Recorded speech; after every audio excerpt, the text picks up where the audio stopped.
तो आज हम 6ठा लेसन पढ़ेंगे, इसके क्वेश्चन सॉल्व करेंगे। 75% अपन सॉल्व करेंगे। कितने? 75।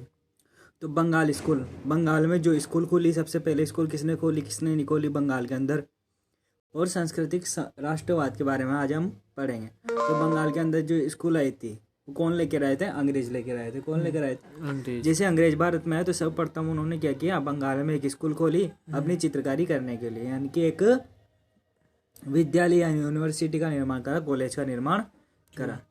अंग्रेजों के आगमन से पूर्व भारत में कला का कैसा उद्देश्य था, यानी कि कला किस उद्देश्य से की जाती थी अंग्रेजों के आने से पहले? तो अलग, सामान्य, मिलता जुलता, यानी कि अलग स्वरूप थे। यानी कि भारत में जो कला थी ना वो अलग तरीके से की जाती थी, लेकिन अंग्रेज आए ना तो उन्होंने अपनी कला को हमारी भारतीय कला में सम्मिश्रित कर दिया, यानी कि मिश्रित कर दिया जिससे हम भी क्या है, अंग्रेजों की तरह ही कला करने लग गए। बंगाल लघु चित्रों का प्रयोग अक्सर किस रूप में किया जाता है? पांडुलिपियों को चित्रित करने में। यानी कि बंगाल में जो चित्र बनाए जाते हैं ना, लघु चित्र, छोटे आकार के जो चित्र होते हैं उन्हें लघु चित्र कहते हैं। जो बंगाल में बनते हैं उनका अक्सर प्रयोग किस रूप में होता है? तो पांडुलिपि में। यानी कि पांडुलिपि बनाते हैं ना, पांडुलिपि लिखते हैं, कोई भी कथा वगैरह रहती है तो उसमें बीच बीच में क्या बनाते हैं? चित्र बनाते हैं। यानी कि पांडुलिपि के चित्रित करने में किसका प्रयोग किया जाता है? लघु चित्रों का प्रयोग किया जाता था। 18वीं शताब्दी में अंग्रेज भारतीय लोगों को किस प्रकार मंत्रमुग्ध थे? यानी किस प्रकार वो भारतीय लोगों से आकर्षित थे? तो उपयुक्त भी उनके रीति रिवाजों से, यानी कि भारत के जो रीति रिवाज है उससे आकर्षित थे। वनस्पति, यहाँ की वनस्पति यानी कि पेड़ पौधे भी बहुत शानदार आयुर्वेदिक दवाएं वगैरह मिलती हैं। यहाँ के जीव जंतु परिवर्तनीय विभिन्नताओं से, यानी कि यहाँ पर विभिन्नता है, यानी कि कभी मौसम कैसा हो जाता है, कभी मौसम कैसा हो जाता है, उसके आधार पर अंग्रेज आकर्षित थे। किससे? भारतीय लोगों से। अंग्रेज अधिकारियों ने अपने आसपास के दृश्यों को चित्रित करने हेतु तो किन्हें नियुक्त किया? यानी कि अंग्रेजों ने अपने चित्रकार किसको बनाया? ठीक है, चित्रकार कौन थे अंग्रेजों के जमाने के? तो इसको देखते हैं हम। अंग्रेजी चित्रकार थे, स्थानीय कलाकार थे, या फिर दरबारी लोग थे? यानी कि स्थानीय कलाकारों को क्या बनाया? अपने चित्रकार बनाया। किन्होंने बनाया? अंग्रेजों ने। आगे चलते हैं।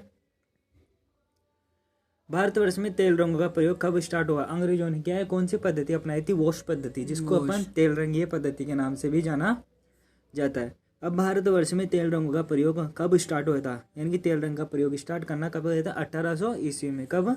1800 ईस्वी में, यानी कि 19वीं शताब्दी में। ठीक है, आगे चलते हैं। भारतीय चित्रकारों में से कौन त्रावणकोर से संबंधित था? जो भारत का चित्रकार था, जो कौन था, जो त्रावणकोर नाम की जगह से संबंधित है, यानी कि त्रावणकोर नाम के स्थान पर वो रहता था। तो राजा रवि वर्मा है ना, कहाँ पर रहते थे? भारत के त्रावणकोर में। कहाँ पर रहते थे?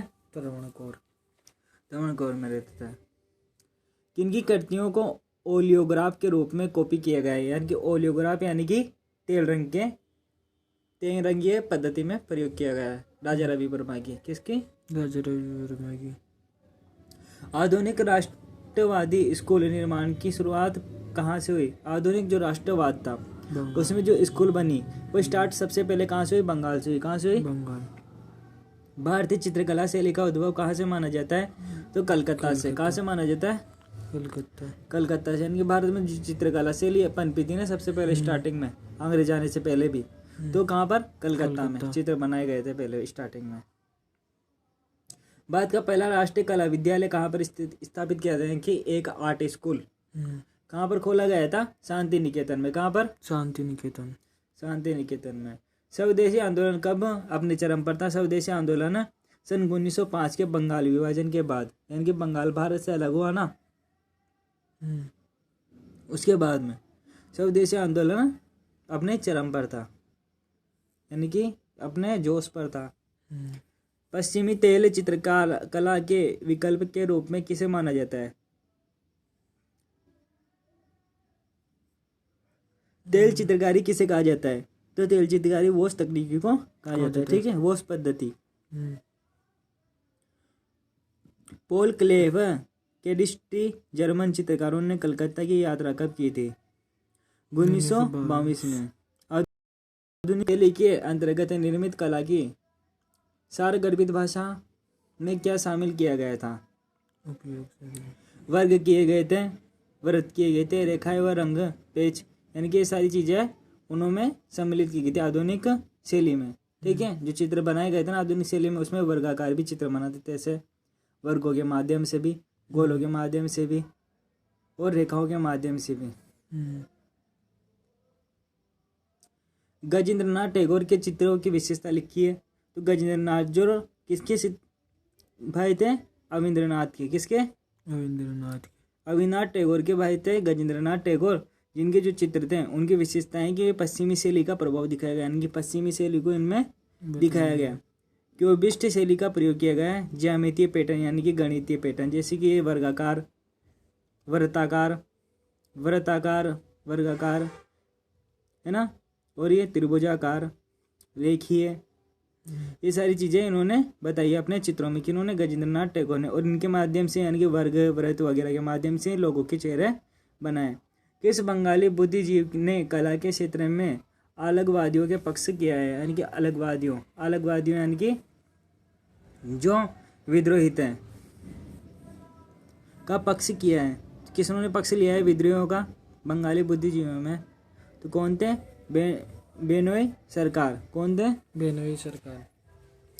किस अंग्रेजी बुद्धिजीवी ने आधुनिक कला को उत्पन्न करने हेतु स्वदेशी भारतीय कला का पक्ष लिया है? तो ईवी हेवेल ने क्या है? आधुनिक कला को विकसित किया है। किसी अंग्रेजी बुद्धिजीवी थे, कौन थे? अंग्रेज थे, कौन थे? ईवी हेवेल।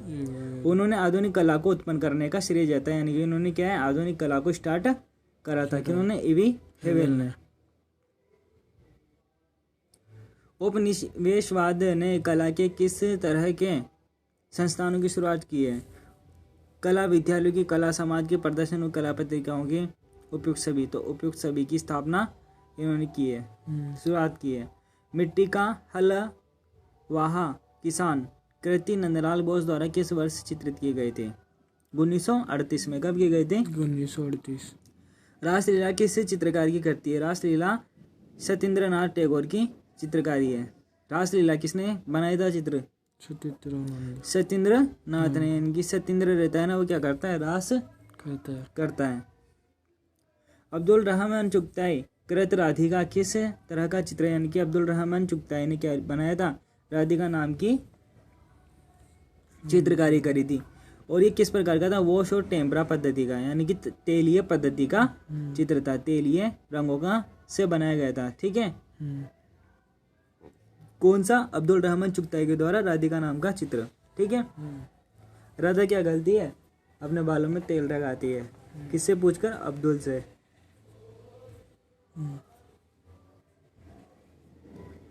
निम्न में से कौन सी चित्रकला करती, यानी कि कौन सा चित्र गजेंद्रनाथ टैगोर का है? तो मिट्टी का हलवाहा, रासलीला, रात्रि में शहर, महिलाओं के साथ बालक। तो रात्रि में शहर नाम का चित्र है जो किसका है?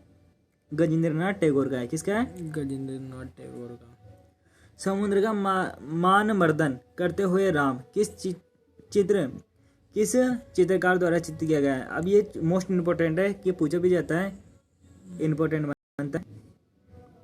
ठीक है, समुद्र का मान मर्दन करते हुए राम का चित्र, यानी कि समुद्र का, जब समुद्र को पार कर रहे थे ना राम जी, तो समुद्र ने क्या है? उनको रास्ता देने से मना कर दिया था। तो राम जी ने अपना धनुष उठाकर और समुद्र को सुखाने के लिए चलाने वाले तो इतने में समुद्र में से वरुण देव उत्पन्न हुए, और उन्होंने कहा कि ना तो मुझे क्षमा करें, मैं आपको रास्ता दूंगा, यानी कि रास्ता बनाने का एक उपाय बताऊंगा कि आपके सेना में नल और नील नाम के दो सैनिक हैं। तो वो ऐसे कहानी होगी। बाकी इस तरह का जो चित्र बनाया गया था, किसने बनाया था? समुद्र का मार्गदर्शन करते हुए राम का चित्र। किसने, कौन से चित्रकार ने बनाया था? तो ये जो चित्रकार था वो था राजा रवि वर्मा। कौन थे? राजा रवि वर्मा के द्वारा। जेमिनी राय ने अपनी करती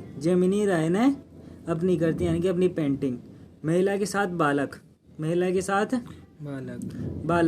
के चित्रण हेतु क्या प्रयुक्त किया है? कागज। क्या प्रयुक्त किया है? कागज। ठीक है, कागज पर ये चित्र बनाया था। कौन सा? महिला के साथ बालक। किसने बनाया था? जामिनी राय ने। किसने बनाया था? जामिनी राय। इनकी जामुन महिला अपने बालक को खिलाती है। जामुन क्या करती है? महिला खिलाती है अपने बालक को। तो जामुन से याद रख लेंगे जामिनी राय। और किसने बनाया था? महिला के साथ बालक। ठीक है, ठीक है। जामुन